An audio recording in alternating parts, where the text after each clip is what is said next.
लहान मुलांपासून मोठ्यांपर्यंत वर्षभर आस लागलेली असते ती आपल्या लाडक्या गणपती बाप्पाची। तर गणपती बाप्पाचं स्वागत करण्यासाठी सर्वजण आतुरच असतात। महिनाभरापासून याची तयारी चालूच असते। तर सर्वात आधी सुरुवात होते ती गणपती आणायची। तर गणपती कसा असावा? घरचा गणपती 1 ते 1.5 फुटांपेक्षा जास्त मोठा नसावा। मूर्ती एका व्यक्तीला सहज उचलून नेता येईल, आणता येईल अशी असली पाहिजे। सिंहासनावर किंवा लोडाला टेकून बसलेल्या विश्रामावस्थेतील प्रतिमा ही सर्वोत्तम मानली जाते। साप, गरुड, मासा, युद्ध करताना किंवा चित्रविचित्र आकारातील गणपती मुळीच घेऊ नये। शिवपार्वतीच्या मांडीवर बसलेला गणपती देखील घेऊ नये, कारण शिवपार्वतीची पूजा लिंग स्वरूपातच केली जाते आणि शास्त्रात मूर्ती ही निषिद्ध सांगितली आहे। गणेश मूर्तीच्या डोळ्यांवर पट्टी बांधून घरी गणपती आणू नये। गणपतीची जोपर्यंत प्राणप्रतिष्ठा होत नाही तोपर्यंत त्या मूर्तीमध्ये देवत्व येत नाही।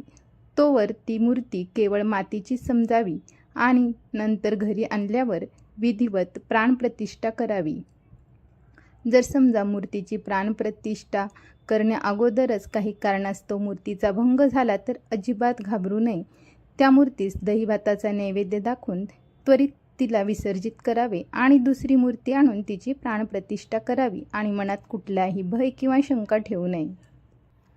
कुटुंबात किंवा नात्यात मृत्यू झाल्यास सुतकात घरातील व्यक्तीऐवजी शेजारी, मित्रमंडळी यांच्याकरवी पूजा नैवेद्य दाखवून घ्यावा आणि मग गणपती विसर्जनाची घाई करू नये। गणपती प्राणप्रतिष्ठा झाल्यावर घरात वादविवाद, मद्य, मांसाहार अजिबात करू नये। गणपतीला साधा भाजी भाकरीचा नैवेद्य रोज दाखवला तरी चालतो। केवळ आंबट आणि तिखट पदार्थ नसावेत। दही, साखर, भात हा सर्वोत्तम नैवेद्य आहे। गणपती घरी आणायच्या आधी दाराच्या दोन्ही बाजूला दिवा लावावा, तसेच हळदी आणि कुंकूने स्वस्तिक काढून घ्यावे। अशा प्रकारे मी गणपती बाप्पाच्या आगमनाची तयारी केली आहे। तर गणपती घरी आणताना गणपतीचं तोंड हे आपल्या समोर असावं। अशा प्रकारे गणपतीला पकडून घरामध्ये प्रवेश करावा। घरामध्ये प्रवेश करण्याआधी गणपती बाप्पाचं औक्षण करून घ्यावं। गणपती बाप्पावरून भाकरी ओवाळून घ्यावी आणि ज्याने गणपती आणला आहे त्याचं देखील औक्षण करून घ्यावं। त्यानंतर उजवा पाय पहिल्यांदा टाकून घरामध्ये प्रवेश करावा। हसतमुखाने आपल्या गणपती बाप्पाचे स्वागत करावे। गणपती बाप्पा घरी आणताना किंवा गणपती बाप्पाचं जेव्हा विसर्जन असतं त्यावेळी ढोल, ताशे, मृदुंग, टाळ यांचं वादन करावं, ना की आजकाल जे बरेचसे असे गाणे असतात ते ऐकावेसुद्धा वाटत नाही असे गाणे लावले जातात। परंतु आपण आपल्या गणपतीचा आदर ठेवून गणपतीचे गाणे लावावेत, भजन कीर्तन ऐकावेत। जर तुम्ही घरामध्ये पहिल्यांदा गणपती बसवणार असाल किंवा आधी जुन्या घरामध्ये बसवत असाल, गावाकडे गणपती बसवत असाल आणि आता नवीन ठिकाणी जर तुम्हाला गणपती बसवायचं असेल तर संकल्प करून मग गणपतीची स्थापना करावी। कारण अनेक वर्ष परंपरेने ते आपण गणपती पूजत आहोत आणि त्यामुळे देवासमोर एक संकल्प बोलून दाखवावा आणि नवीन जागी गणपतीची स्थापना करावी। गणपतीची मूर्ती स्थापन करताना त्याची दिशा योग्य आहे ना याची काळजी घ्यावी। तसेच प्रथमच गणपती आणणाऱ्यांनी किती दिवसाचा गणपती असणार हे आधीच निश्चित करून ठेवावे आणि तोच नित्यनेम कायम ठेवण्याचा प्रयत्न करावा। जर काही कारणास्तव भाद्रपद शुद्ध चतुर्थीच्या दिवशी श्री गणेशाची स्थापना करणे जमले नाही तर त्यानंतर मात्र करू नये। एखाद्या वर्षी लोप झाला तरी चालतो। कारण की सोयरसुतूक असेल तर अशा वेळी गणपतीची स्थापना करू नये. पहिल्यांदा गणपती आणणाऱ्यांनी शास्त्रशुद्ध पद्धतीने पार्थिव गणपतीचे पूजन करावे. आपल्या मनात काही संकल्प असेल तर तो बोलून दाखवावा.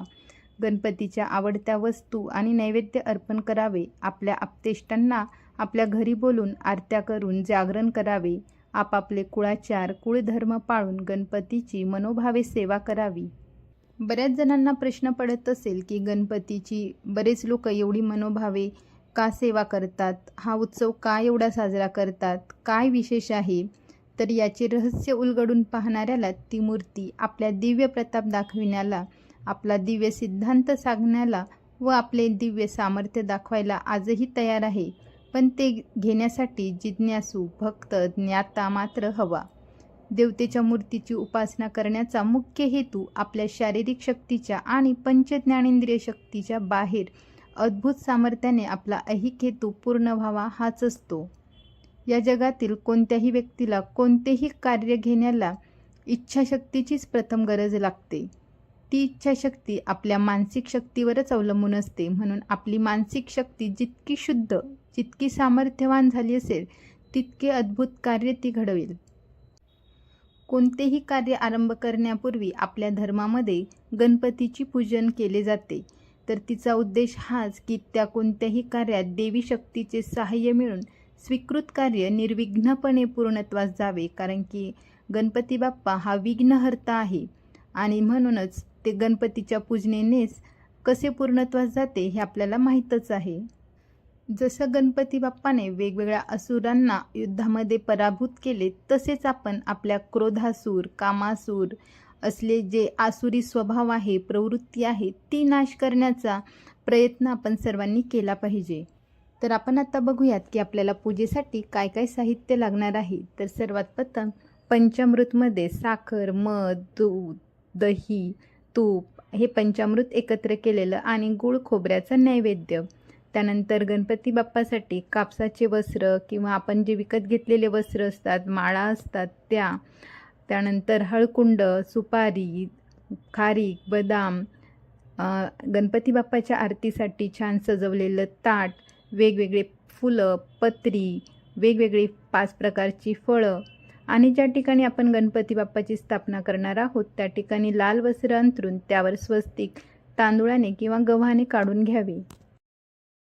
गणपती बाप्पाच्या नैवेद्यासाठी बनवलेलं पदार्थ तसेच मोदक, लाडू किंवा गूळ खोबरे, दूध, केळे, पेढे तसेच विड्याची पाने यथाशक्ती आपण गणपती बाप्पाला जी दक्षिणा देणार आहोत, ब्राह्मणाला जर दक्षिणा देणार आहोत ती बाजूला ठेवा. चौरंग, अक्षता, सोवळे किंवा धूतवस्त्र गळ्यामध्ये यज्ञोपवीत म्हणजे जानवे घालण्यासाठी घ्यावे.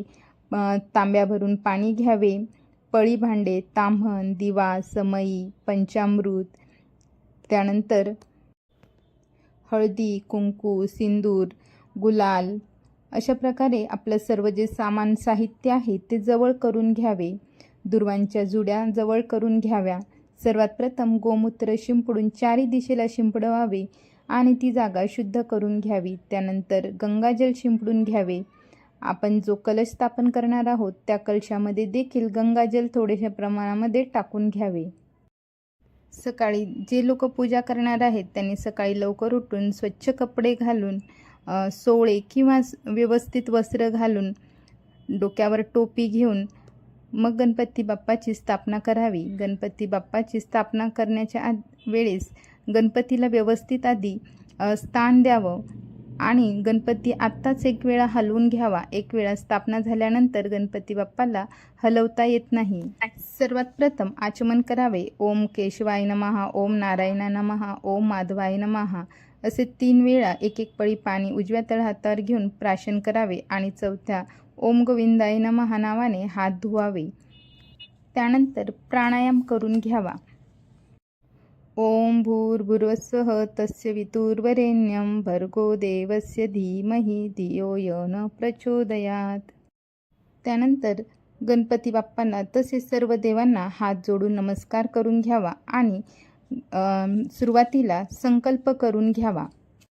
संकल्प करताना उजव्या हातावर गंध अक्षत तसेच एक फूल घेऊन त्यावर पाणी टाकावे आणि आपला जो मनामधील संकल्प असेल तो करावा. संकल्पामध्ये आपलं नाव, आपलं गोत्र, आपण ज्या ठिकाणी राहतो ते स्थान असं आपल्या मनामध्ये उच्चारून आपला काय संकल्प आहे, आपण ही पूजा कशासाठी करत आहोत याबद्दल आपण आपल्या गणपती बाप्पाला सांगावे आणि हा संकल्प घेऊन जे गंधाक्षरसहित उदक आहे ते तामणामध्ये सोडावे.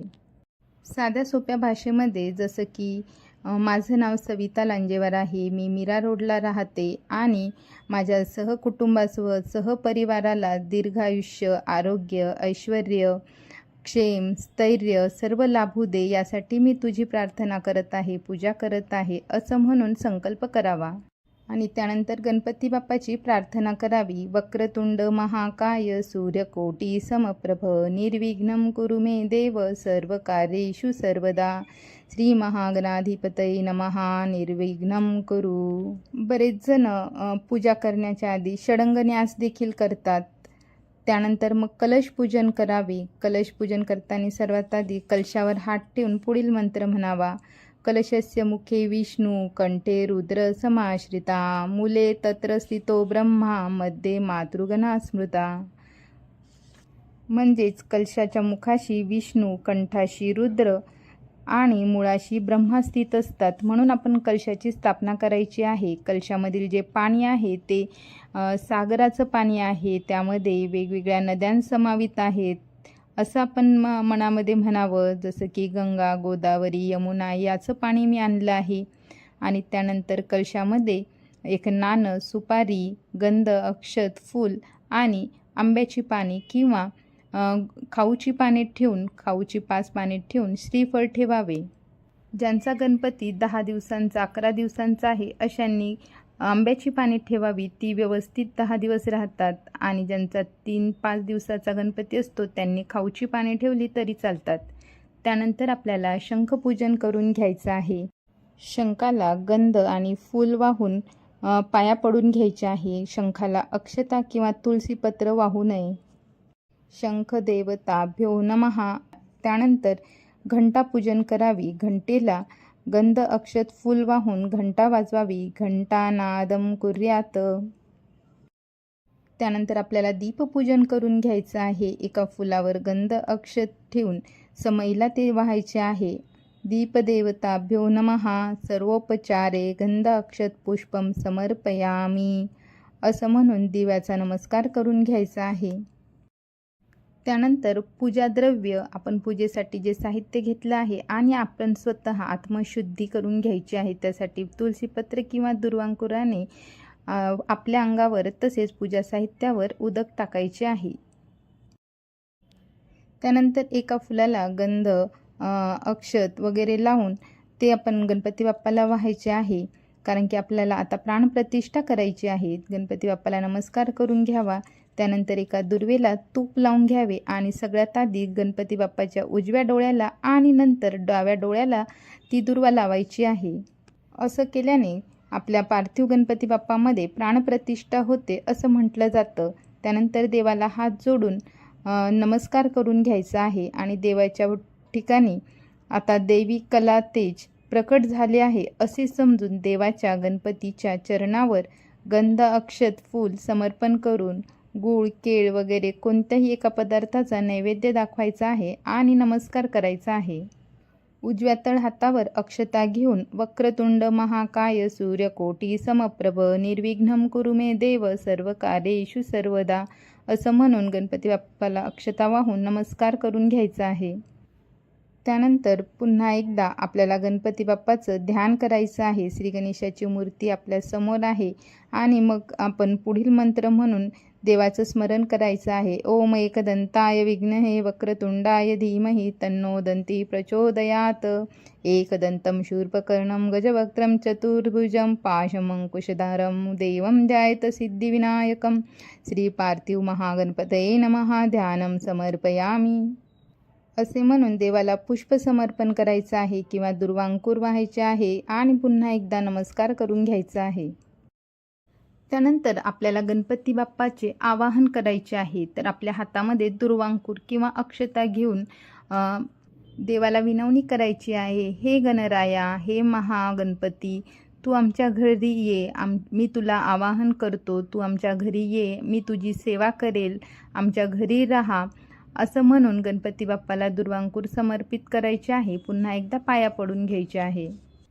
आता आपण गणपती बाप्पाला आपल्या घरी येण्याचं आवाहन तर केलं आहे. तर आता गणपती बाप्पाला आवाहन केल्यानंतर आसन द्यायचं आहे. तर आसनसाठी आपण पुन्हा एकदा आपल्या हातामध्ये अक्षता घ्याव्या आणि गणपती बाप्पाला, तुम्ही आमच्या घरी या, मी सजवलेल्या पाटावर तुम्ही विराजमान व्हा आणि तुमचा आशीर्वाद आम्हाला द्या. श्री पार्थिव महागणपतये नमः. आसनार्थे दुर्वांकुरम समर्पयामी.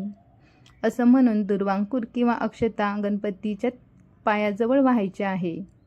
गणपती बाप्पा आता आसनावर विराजमान झाले आहे असं समजून आता गणपती बाप्पाच्या पायावर आपल्याला पाणी घालायचे आहे. दुर्वांकुराने थोडे थोडे पाणी शिंपडायचे आहे, कारण की आपली मूर्ती पार्थिव आहे, तर थोड्या प्रमाणातच पाणी शिंपडावे. पाद्यपूजा झाल्यानंतर आता आपल्याला पुन्हा एकदा पळीमध्ये किंवा भांड्यामध्ये पाणी घेऊन त्यात थोडेसे गंध, अक्षता, फूल, दुर्वांकूर आणि फल जसं की सुपारी घालून देवाच्या हातावर अर्घ्य द्यायचे आहे. श्री पार्थिव महागणपतये नमः. हस्तयो अर्घ्यम समर्पयामी. त्यानंतर शुद्ध पाण्याने आपल्याला देवाला आचमन द्यायचे आहे, म्हणजे थोडेसे पाणी आपल्याला गणपती बाप्पाला द्यायचे आहे. त्यानंतर गणपती बाप्पाला स्नान घालायचे आहे. तर स्नान घालण्यासाठी आपल्या दुर्वा घेऊन थोड्या थोड्या प्रमाणामध्ये सर्व बाजूने गणपतीच्या शिंपडायचे आहे. त्यानंतर पंचामृताने स्नान घालायचं आहे. तर पंचामृताने स्नान घालण्यासाठी पुन्हा एकदा वेगवेगळे जे पदार्थ आहेत, दूध, दही, घृत, मध, साखर, या सर्वांनी आपल्याला स्नान घालायचं आहे. सर्वात प्रथम दुधाने स्नान घालताना पय स्नानम समर्पयामी. त्यानंतर पुन्हा शुद्ध पाण्याने स्नान घालावे. शुद्धोदकम स्नानम समर्पयामी. सकल पूजार्थे अक्षतान समर्पयामी. अशाच प्रकारे दही, घृत म्हणजे तूप, मध आणि साखरेने स्नान घालून सर्वात शेवटी शुद्धोदकाने स्नान घालून घ्यायचं आहे. त्यानंतर गंधोदक स्नान घालायचं आहे. तर गंधोदक स्नान म्हणजे पळीमध्ये किंवा भांड्यामध्ये गंध घालून ते पाणी देवाला वाहायचे आहे. त्यानंतर मांगलिक स्नान घालायचे आहे. तर मांगलिक स्नान म्हणजे देवाच्या अंगाला सुगंधी द्रव्ये जसं की अत्तर वगैरे लावून उष्णोदक किंवा थोडंसं कोमट पाणी घालायचं आहे. यालाच अभ्यंग किंवा मांगलिक स्नान असं म्हणतात.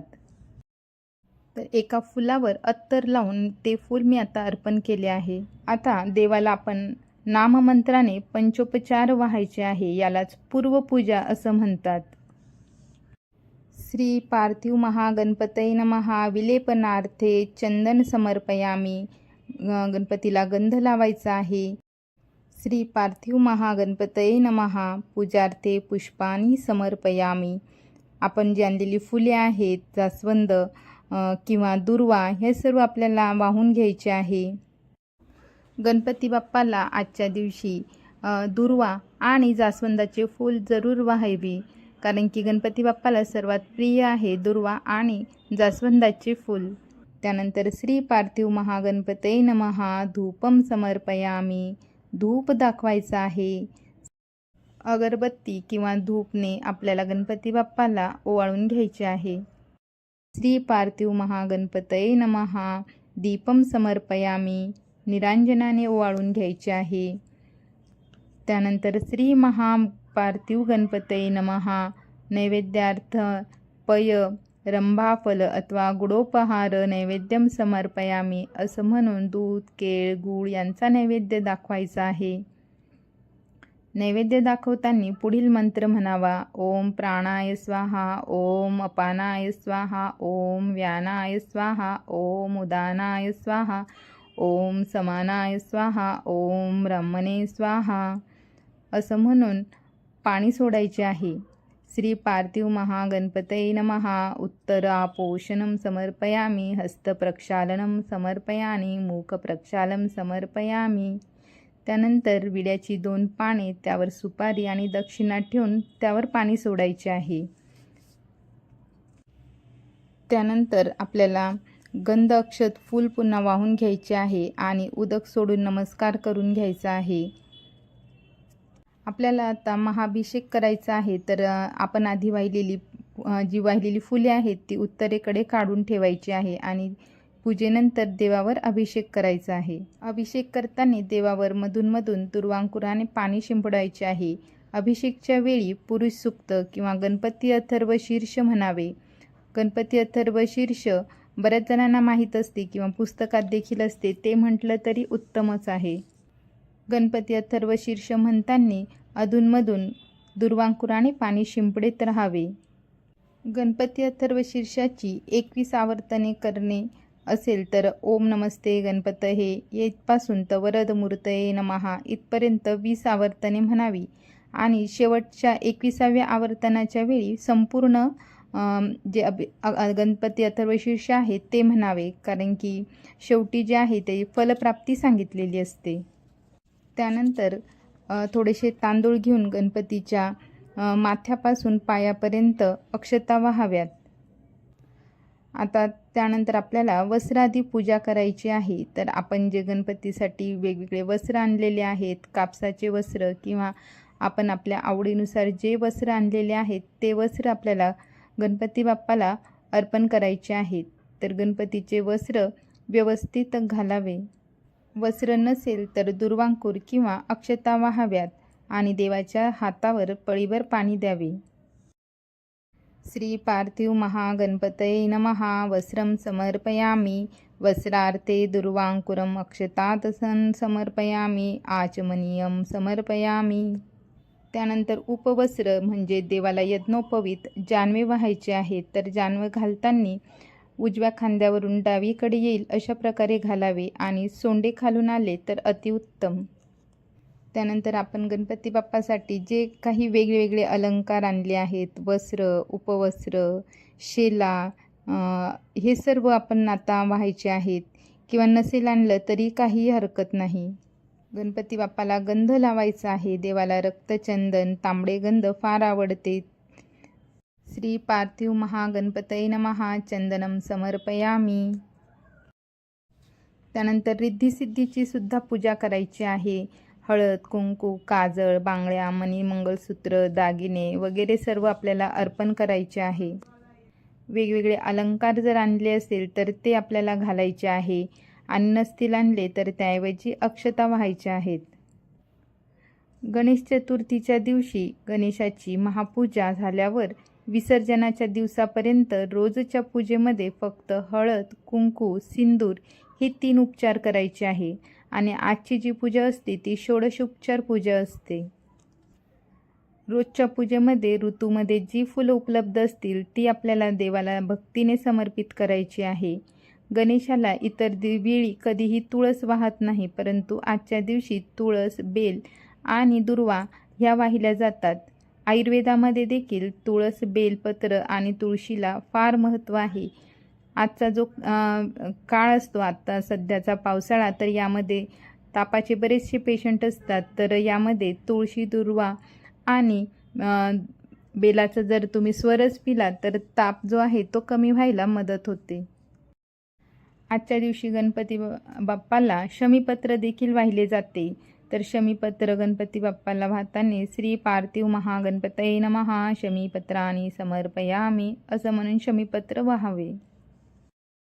त्यानंतर गणपती बाप्पाच्या प्रत्येक अंगाची पूजा आपल्याला करायची आहे. अंगपूजा म्हणजे गणपती बाप्पाच्या प्रत्येक अवयवाची पूजा. रक्ताक्षता त्या अवयवांच्या ठिकाणी आपल्याला व्हायच्या आहेत. सर्वात प्रथम पायावर, त्यानंतर गणपती बाप्पाच्या ढोपऱ्यावर, मांड्यावर, कमरेवर, बेंबीवर, पोटाच्या ठिकाणी, स्तनाच्या ठिकाणी, छातीवर, कंठावर, दोन्ही खांद्यावर, चारी हातांवर, चेहऱ्यावर, कपाळावर, मस्तकावर, मग सर्वात शेवटी सर्वांगावर आपल्याला अक्षता व्हायच्या आहेत. अशा प्रकारे डोक्यापासून पायापर्यंत संपूर्ण अंगावर आपल्याला अक्षता वाहून घ्यायच्या आहेत. त्यानंतर आपल्याला पत्री पूजा करायची आहे. जर आपल्याला पत्री मिळाली तर जी जी पत्री उपलब्ध असेल ती पत्री आपल्याला वाहायची आहेत. जर एखादी पत्री मिळाली नाही तर त्याऐवजी दुर्वा किंवा शमीपत्र वाहिले तरीसुद्धा चालते. ओम सुमुखाय नमः मालतीपत्रं समर्पयामी म्हणजे मधुमालतीचे पत्र. ओम गणाधिपाय नमः भृंगराजपत्रं समर्पयामी म्हणजे माक्याची पानं. ओम उमापुत्राय नमः बिल्वपत्रं समर्पयामी बेलपत्र. ओम गजाननाय नमः श्वेतदुर्वापत्रं समर्पयामी पांढरी दुर्वा. ओम लंबोदराय नमः बद्रीपत्रं समर्पयामी बोराची पाने. ओम हरसुनवे नमः धतुरपत्रं समर्पयामी धोत्र्याची पाने. ओम गजकर्णाय नमः तुलसीपत्रं समर्पयामी तुळशीची पाने. ओम वक्रतुंडाय नमः शमीपत्रं समर्पयामी शमीची पाने. ओम गुहाग्रजाय नमः अपामार्गपत्रं समर्पयामी आघाड्याची पाने. ओम एकदंताय नमः बृहतीपत्रं समर्पयामी डोरलीची पाने. ओम विकटाय नमः करवीरपत्रं समर्पयामी कन्हेराची पाने. ओम कपिलाय नमः अर्कपत्रं समर्पयामी रुईची पाने. ओम गजदंताय नमः अर्जुनपत्रं समर्पयामी अर्जुन सादडा. ओम विघ्नराजाय नमः विष्णुक्रांतं पत्रं समर्पयामी विष्णुक्रांत. ओम बटवे नमः दाडिमीपत्रं समर्पयामी दाडिमाची पाने. ओम सुराग्रजाय नमः देवदारुं पत्रं समर्पयामी देवदारची पाने. ओम भालचंद्राय नमः मरुबकपत्रं समर्पयामी म्हणजे मरव्याची पाने. ओम हेरंबाय नमः अश्वत्थपत्रं समर्पयामी पिंपळाची पाने. ओम चतुर्भुजाय नमः जातीपत्रं समर्पयामी जाईची पाने. ओम विनायकाय नमः केतकीपत्रं समर्पयामी केवड्याची पाने. ओम सर्वेश्वराय नमः अगस्तीपत्रं समर्पयामी अगस्तीची पाने. पत्री समर्पित केल्यानंतर धूप अगरबत्ती आणि निरंजनाने ओवाळून घ्यावे. निरंजन पायापासून मस्तकापर्यंत ओवाळावे. त्यानंतर डाव्या हाताने घंटा वाजवावी. तुपाचा दिवा देवाच्या उजव्या बाजूला ठेवावा. त्यानंतर नैवेद्य दाखवण्यासाठी नैवेद्याकरिता देवापुढे दूध साखर किंवा गूळ खोबरे किंवा पेढे किंवा आपण जो काही प्रसाद बनवला आहे तो ठेवावा. प्रथम खाली पाण्याने चौकोनी मंडल काढावे आणि त्यावर नैवेद्याचे पदार्थ ठेवून पुढील मंत्र म्हणावा. ओम प्राणाय स्वाहा ओम अपानाय स्वाहा ओम व्यानाय स्वाहा ओम उदानाय स्वाहा ओम समानाय स्वाहा ओम ब्रह्मणे स्वाहा. नैवेद्यम पानीयम समर्पयामी. पळीभर पाणी द्यावे आणि पुन्हा प्राणाय स्वाहा इत्यादी 6 मंत्रांनी 6 घास दिल्याची कल्पना करून उत्तरपोषणम समर्पयामी हस्तप्रक्षालम समर्पयामी मुखप्रक्षालम समर्पयामी असं म्हणून पुन्हा पाणी सोडावे. त्यानंतर देवापुढे विडा दक्षिणा ठेवून विड्यावर पाणी सोडावे. केळं नारळ जे काही फळ आणले असेल तर ते त्याच्यावर पाणी सोडावे. कोणी नारळावर गंध अक्षता सुद्धा घालतात. त्यानंतर यथाशक्ती महादक्षिणा देवासमोर ठेवून दक्षिणेवर पाणी सोडावे. बरेच जण आपल्या घरामध्ये जी गणपतीची मूर्ती असते जी आपण देवघरामध्ये रोज तिची पूजा करतो तिची सुद्धा स्थापना आजच्या दिवशी करतात आणि प्रत्यक्ष स्नान वगैरे ह्या गणपती बाप्पाची घालतात. तर आम्ही सुद्धा अशा प्रकारे गणपती बाप्पाची पंचामृताने स्नान घालून त्यांची स्थापना करतो. त्यांना देखील वस्त्र इतर अलंकार दुर्वा जास्वंदाचे फूल वगैरे सर्व षोडोपचार पूजा करून आपल्या घरातील गणपती बाप्पाची देखील स्थापना केली जाते. गणपती बाप्पाला 1 वेळा 3 वेळा 5 वेळा आणि 7 वेळा नमस्कार करावा. निदान 1 वेळा तरी नमस्कार घालावा. त्यानंतर 21 दुर्वा देखील आजच्या दिवशी समर्पित केले जातात. 21 दुर्वांची जुडी घेऊन गंध अक्षतांसह 2-2 दुर्वा वाहिल्या जातात. प्रत्येक दुर्वा वाहताना गणपतीची वेगवेगळी नामावली घेतली जाते. ओम गणाधिपताय नमः दुर्वायुगम समर्पयामी. ओम उमापुत्राय नमः दुर्वायुग्मं समर्पयामी. ओम अघनाशनाय नमः दुर्वायुग्मं समर्पयामी. ओम विनायकाय नमः दुर्वायुग्मं समर्पयामी. ओम ईशपुत्राय नमः दुर्वायुग्मं समर्पयामी. ओम सर्वसिद्धिप्रदायकाय नमः दुर्वायुग्मं समर्पयामि. ओम एकदंताय नमः दुर्वायुग्मं समर्पयामि. ओम इभवक्त्राय नमः दुर्वायुग्मं समर्पयामि. ओम मूषकवाहनाय नमः दुर्वायुग्मं समर्पयामि.